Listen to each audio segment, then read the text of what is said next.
बिस्मिल्लाहिर्रहमानिर्रहीम। शुरू अल्लाह के नाम से जो बड़ा मेहरबान निहायत रहम वाला है।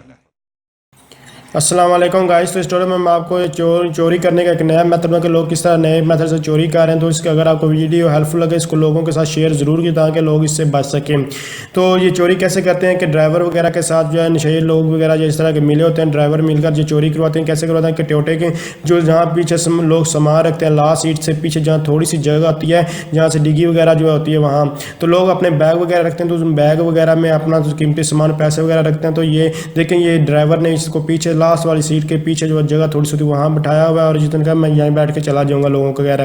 तो ये बैठा हुआ और लोगों मैंने यहाँ मोटर पे रेड़ा चढ़ने लगा, लोग सारे सो रहे थे, लाइट ऑफ थी टोटे की। तो ये पैसे निकाल रहा था, मैंने देख लिया। तो इस तरह वो उस बच्चे के जो वो पैसे जो हॉस्टलाइज बच्चा था उसने पैसे वहाँ रखे तो वो बच गया। तो मैं इसका ध्यान रखा, इसी तरह आप लोग भी बच सके। लोगों के साथ शेयर किए। Thanks for watching. अल्लाह हाफिज़।